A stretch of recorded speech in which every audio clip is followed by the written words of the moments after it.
kembali lagi dengan Anissa. Di sini saya akan memandu kalian selama 30 menit ke depan dalam segmen Get to Know About D3 Perpustakaan Universitas Airlangga. Nah, langsung saja pada kesempatan kali ini, saya ditemani dengan narasumber yang sangat luar biasa. Di sini ada Ibu Dasi Harisanti, SSMA, selaku koordinator dari program studi D3 Perpustakaan Fakultas Vokasi Universitas Airlangga. Selamat sore, Bu. Sore. Bagaimana kabarnya, Bu? Alhamdulillah. Alhamdulillah. Lalu narasumber kedua saya ada Ibu Tiara Kusumani Tias, S.Hum M.Hum. Beliau adalah pembina Hima dari D3 Perpustakaan Fakultas Vokasi Universitas Airlangga. Selamat sore, Bu. Selamat sore, Mbak Anissa. Selamat sore semuanya. Bagaimana kabarnya, Bu, sore hari ini? Alhamdulillah, sehat. Oke, mungkin teman-teman sangat kepo nih ya. Mungkin langsung aja kita membahas dan mengupas tuntas tentang D3 Perpustakaan itu. Mungkin kalau saya boleh tanya nih, Bu, mendahului dari pertanyaan-pertanyaan yang ada, kira-kira apa sih, Bu, sejarah awal dan bentuk dari disahkannya prodi ini? Oke, prodi D3 Perpustakaan ya, atau biasa kita sebut PSP gitu ya, program studi perpustakaan. Jadi program studi perpustakaan ini dulu awalnya cikal bakalnya itu D2, Mbak Anissa. Jadi D2 dulu, D2 Teknisi Perpustakaan pada tahun 1981, belum lahir ya. Kemudian upgrade menjadi D3 Teknisi Perpustakaan pada tahun 1989. Nah, jadi dulu itu masih berada di bawah FISIP, Fakultas Ilmu Sosial dan Ilmu Politik. Kemudian pada tahun 2014 kita pindah ke Fakultas Vokasi dengan nama program studi Teknisi Perpustakaan. Masih itu ya. Kemudian berubah menjadi program studi perpustakaan ya sampai sekarang ini. Berarti kalau bisa kita bilang program studi ini yang ada di Fakultas Vokasi itu masih termasuk baru ya, Bu ya? Karena dari 2014. Tapi sebenarnya sejarahnya sudah lama, dari sejak 1981. Iya, kalau dihitung berapa tahun? 30-an tahun lebih ya. Iya, benar. Kalau boleh saya tahu lagi, Bu, kira-kira apa visi misi yang diangkat dari program studi ini sendiri? Baik, program studi perpustakaan ini memiliki visi menjadi program studi yang mandiri, inovatif, terkemuka, baik di tingkat nasional maupun internasional dalam pengembangan ilmu terapan perpustakaan yang berdasarkan pada moral agama. Jadi yang membedakan di sini ilmu terapannya perpustakaan, dan kita tidak hanya mencetak lulusan-lulusan yang pinter secara hard skill, tetapi juga berdasarkan pada moral agama. Ya, jadi soft skillnya juga dikuatkan ini. Nah, misinya apa? Misinya tentu saja untuk mendukung Tridharma perguruan tinggi, yakni terkait dengan pendidikan, penelitian, kemudian pengabdian masyarakat. Oke, Bu, kira-kira dari program studi ini sendiri pasti ada program studi lainnya yang ada di universitas lain juga. Apa yang membedakan serta keunggulan apa yang ada dari program studi kita di Universitas Airlangga ini? Baik, jadi program studi perpustakaan di UNAIR ini termasuk pelopor program studi perpustakaan di Indonesia. Khususnya di wilayah timur ya, Indonesia bagian timur ini merupakan salah satu program studi yang tertua di Indonesia ya. Jadi yang membedakan apa dengan program studi yang lain di perpustakaan, di program studi perpustakaan UNAIR ini kita lebih fokus ke IT. Jadi ke peningkatan teknologi. Jadi kita mengelola perpustakaan di situ, tentu saja mengikuti dari perkembangan teknologi di sini ya. Jadi di sini kami juga ini Mbak Anissa, jadi tidak hanya dari sisi skopnya ya, kita bermuatan banyak teknologi, tetapi juga kita kemas dalam kurikulumnya. Nah, jadi kurikulumnya di sini yang unik di program studi perpustakaan, lulusan kita ya, jadi mahasiswa TA itu mereka membuat produk. Oh, Jadi hasil akhirnya adalah produk. iya, produk. Jadi tidak hanya berupa laporan saja, tetapi mereka memang benar-benar terampil menerapkan apa yang sudah didapatkan selama perkuliahan di situ, kemudian dipraktekkan dan dibuat dalam bentuk produk di tugas akhirnya. Nah, produknya ini berupa apa saja gitu ya, macam-macam. Jadi bisa misalnya portal informasi, jadi membuat semacam katalog Website. online gitu ya, website di situ, kemudian direktori online di situ kami mengemasnya. Kemudian juga ada video storytelling ya, kita bercerita di situ karena ada mata kuliah storytelling juga di perpustakaan di situ, mata kuliah literasi, minat baca, storytelling di situ ya.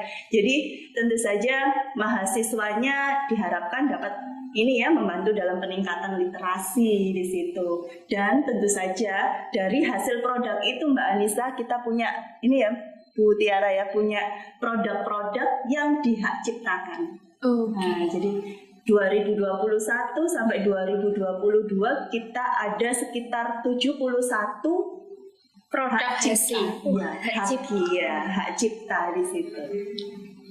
Baik Bu, tadi sudah di-spill sedikit nih mengenai apa saja yang dipelajari, baik dari mata kuliahnya. Tapi kalau teman-teman mungkin bingung nih Bu, kira-kira bagaimana sih model atau metode pembelajarannya sendiri yang diberikan? Oke, jadi program studi D3 Perpustakaan ini bisa ditempuh dalam waktu 3 tahun atau 6 semester di situ ya. Dalam 6 semester di sini totalnya ada 112 SKS yang terdiri dari perkuliahan dan praktikum. Ya. Dan bedanya apa kita dengan akademik gitu ya, kita di vokasi itu pengembangan ilmu terapan, di mana proporsi praktikumnya tentu saja lebih banyak dibandingkan teorinya di situ. Jadi kemasan struktur kurikulum di program studi perpustakaan di sini sekitar 70% itu berupa praktikum, 30%-nya berupa teori. Baik Bu, lalu kita melanjutkan dari mungkin hal-hal yang ingin diketahui bagi teman-teman nih.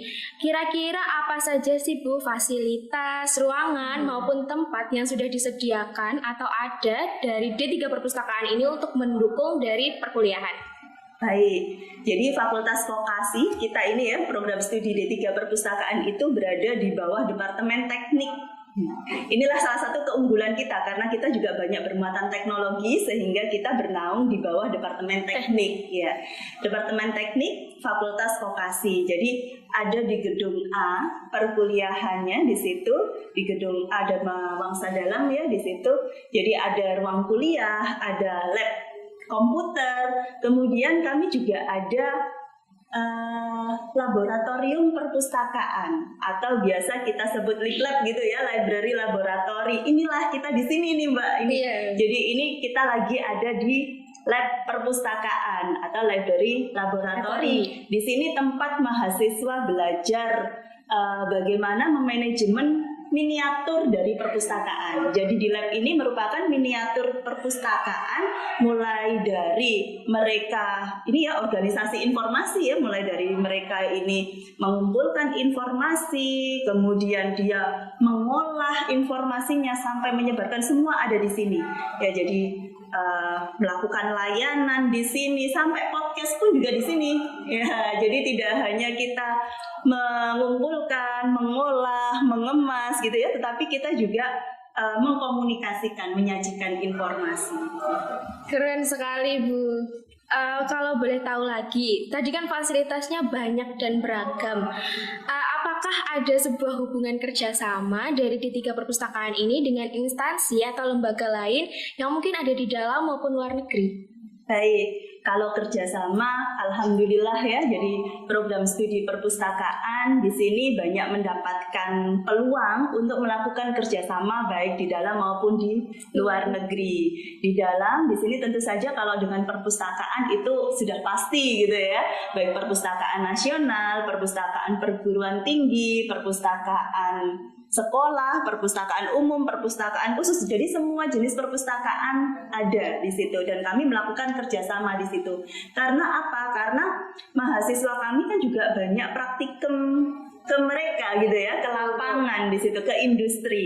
Jadi kita harus link and match dengan industri di situ ya, di dalam negeri. Selain di dalam negeri, tentu kami juga membina hubungan baik dengan institusi-institusi di luar negeri di situ ya. Jadi misalnya dengan UiTM di Malaysia, kemudian dengan UPM, dengan USM di Malaysia ya, kita banyak sekali dengan universitas yang ada di Malaysia.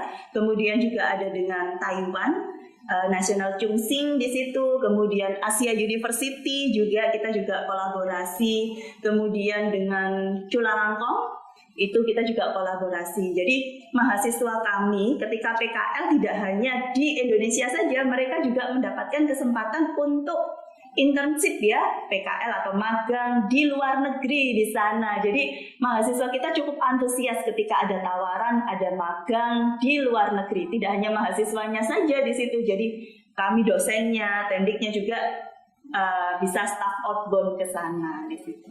Baik Bu, tadi sudah dijelaskan banyak sekali mengenai keunggulan, keunikan maupun hal-hal yang sangat menarik dari D3 Perpustakaan. Nah, kalau boleh tahu sendiri, ini hal penting ya Bu. Kalau kita berkuliah pasti kita akan melihat tentang prospek kerjanya. Kalau boleh tahu, bagaimana kira-kira prospek kerja yang diberikan atau yang dijanjikan dari lulusan D3 Perpustakaan ini? Baik. Prospek kerja ya memang ya, kalau kita pengen cepat kerja itu tidak salah pilih kalau kita pilih di vokasi ya. Jadi kalau kita mau cepat dapat kerja, kita pilih program studi yang ada di vokasi. Salah satunya perpustakaan. Berdasarkan hasil tracer study, kita survei ya ke lulusan-lulusan kita bahwa 80% di situ mahasiswa kita atau lulusan kita itu kurang dari 3 bulan mereka mendapatkan pekerjaan. Nah, karena apa? Karena salah satu tipsnya itu mereka melakukan PKL. PKL-nya 2 bulan, Mbak. Kemudian magangnya 3 bulan. Nah, jadi cukup lama di industri. Ketika kerja mereka itu bagus, di situ banyak yang langsung rekrut. Industri banyak yang langsung rekrut. Oleh karena itu sebagian besar di situ kurang dari 3 bulan mereka sudah dapat pekerjaan di situ ya Mbak. Kemudian kita lulusan kita juga kita bekali sama sertifikasi kompetensi. Ya, jadi ada sertifikasi kompetensi skema kepustakawanan di situ ya. Jadi cukup lengkap ya untuk lulusan program studi perpustakaan. Keren sekali Bu. Lalu kalau boleh tahu nih Bu, tadi kan sudah dijelaskan banyak sekali mengenai pendidikannya atau dari program studinya. Tapi kalau boleh kita bergeser di pembahasan berikutnya nih Bu, mengenai organisasi yang ada. Kira-kira kegiatan apa saja sih Bu yang sering dilakukan oleh mahasiswa ini untuk meningkatkan yang sudah dijelaskan tadi, maupun hard skill maupun soft skill agar berkembang nantinya dan berpengalaman di dunia kerja? Oke, baik. Terima kasih Mbak Anissa atas pertanyaannya. Jadi mahasiswa di Universitas Airlangga ya, itu mendapatkan kesempatan untuk mengasah soft skillnya juga. Bukan hanya kuliah aja yang difokuskan ya, tapi teman-teman juga diberikan kesempatan untuk mengasah soft skill. Ada yang di tingkat universitas, di UKM begitu ya, kemudian Ormawa yang di tingkat universitas, dan ketika masuk PKKMB itu diharapkan wajib untuk magang dulu di UKM selama 1 semester. Jadi harus, kalau dulu zaman saya ya Bu Desi, mungkin Bu Desi juga sama, itu nggak semua mahasiswa harus berorganisasi. Tapi kalau sekarang terutama di Universitas Airlangga diminta untuk berorganisasi. Kenapa? Karena nanti ketika bekerja diharapkan kan sudah lulus itu bukan hanya skill akademisnya saja, tapi mampu juga bekerja sama begitu. Nah, selain itu juga selain tingkat universitas ya, ada banyak sekali UKM, kemudian ada yang di tingkat fakultas. Nah, salah satunya adalah himpunan mahasiswa D3 Perpustakaan. Contohnya Mbak Anissa nih salah satunya ya. Salah satunya adalah merupakan wakil ketua dari himpunan mahasiswa tahun ini begitu ya. Betul. Kegiatan himpunan mahasiswa itu banyak sekali, bukan hanya untuk melakukan tridharma ya, mendukung dari program studi untuk melakukan penelitian, pendidikan dan pengabdian masyarakat, tapi juga ada kegiatan-kegiatan seru ya, agenda-agenda yang dilaksanakan bersama-sama antar angkatan, sama-sama satu angkatan. Kemudian juga ada divisi-divisi yang bisa mendukung hobi-hobi teman-teman mahasiswa, misalnya contohnya kesenian ataupun olahraga. Jadi ada kegiatan yang mendukung bukan hanya di bidang akademis aja gitu, Mbak Baik Nisa. Ibu, sudah dijelaskan sangat rinci sekali mengenai organisasi, dan tentunya tadi juga diharapkan output-outputnya adalah mahasiswa di 3 perpustakaan ini bisa memiliki hard skill, soft skill maupun kemampuan-kemampuan lain untuk mengembangkan diri di industri. Lalu kalau boleh tahu Bu, karena tadi sudah banyak sekali kegiatan, acara maupun agenda, kira-kira prestasi apa saja nih yang sudah dicetak atau sudah diraih oleh mahasiswa maupun prodi di 3 perpustakaan? Nah, ini kalau saya sebutin satu-satu kayaknya lebih dari 30 menit ya. Jadi mungkin saya sebutin ada beberapa yang mungkin bisa jadi highlight ya teman-teman. Yang pertama adalah teman-teman D3 perpustakaan hebat sekali, 2 tahun berturut-turut angkatan dari 2021 hingga 2022 memenangkan pendanaan dari nasional untuk program pemberdayaan masyarakat desa atau disingkat dengan P2MD. Itu seleksinya juga nasional ya. Jadi satu Indonesia teman-teman Hima mendapatkan reward ya untuk melaksanakan kegiatan pemberdayaan masyarakat itu 2021-2022. Kemudian juara juga di Olimpiade Vokasi Indonesia tahun 2022. Kemudian juga Perinfo Essay Competition tahun 2022. Kemudian juga ada ternyata bukan hanya perpustakaan. Teman-teman himpunan mahasiswa dan mahasiswa D3 perpustakaan ini juga pernah menjuarai, bahkan juara 1 di forum komunitas masyarakat sadar arsip ya. Jadi ternyata juga bisa memenangkan lomba di bidang arsip begitu. Nah, selain di akademisi, ada juga yang di luar akademisi, ada pencaksilat, karate ya, dan juga tari tradisional. Kemudian juga seperti kompetisi daerah ya, seperti nona daerah gitu ya, itu juga ada gitu ya. Jadi cakning di daerah begitu ya. Ternyata teman-teman D3 perpustakaan juga selain akademisi juga bisa support soft skill dan juga hobi-hobi itu tadi gitu. Keren sekali Bu. Nah, kalau boleh tahu lagi nih, karena penjabarannya banyak dan sangat menarik, apakah ada sedikit atau mungkin banyak dari pengalaman-pengalaman dari Bu Desi maupun Bu Tiara untuk mengajari baik di bidang organisasi maupun di akademik? Mungkin ada sedikit-sedikit hal-hal yang harus di-spill nih, kira-kira apa aja yang ada dan pengalaman yang menarik untuk dibagikan? Iya, jadi memang ya kita ini nggak boleh sebagai mahasiswa kupu-kupu gitu ya. Jadi zaman sekarang sudah nggak musim mahasiswa kupu-kupu, kuliah pulang gitu ya, sudah nggak musim. Jadi kita juga harus aktif. Itu tadi, kita tidak hanya membekali mahasiswa kita dengan kemampuan hard skill, tidak cukup bahwa IPK-nya tinggi gitu ya. Apa itu IPK? IPK itu nilai ya. Baik, nilainya tinggi tidak hanya itu, tetapi juga memiliki soft skill. Makanya di kita kan juga ada SKPI. Betul. Jadi ada pendukung ijazah di situ. Tidak hanya nanti ketika kita lulus kita dapatkan ijazah, transkrip nilai, tidak hanya itu, tetapi juga mendapatkan SKPI, kemudian mendapatkan sertifikat kompetensi juga. Jadi ini merupakan paket lengkap yang kita bekali. Jadi kenapa perlu adanya sertifikat kompetensi? Karena itu nanti akan dibutuhkan, sangat dibutuhkan ketika kita bekerja di perpustakaan. Pasti akan ditanya, punya sertifikat kompetensi enggak? Kalau misalnya punya, itu nilai plus. Nah, itu yang membuat kita ini memiliki daya jual ya ke industri di situ ya. Jadi kita selalu memfasilitasi ya Bu Tiara, karena juga banyak fasilitas tadi seperti disampaikan Bu Tiara, ada UKM, jadi unit kegiatan mahasiswa. Itu seperti ekstrakurikuler gitu ya kalau di sekolah di situ ya. Jadi ada ekskul. Nah, itu kalau di sekolah. Kalau di sini UKM.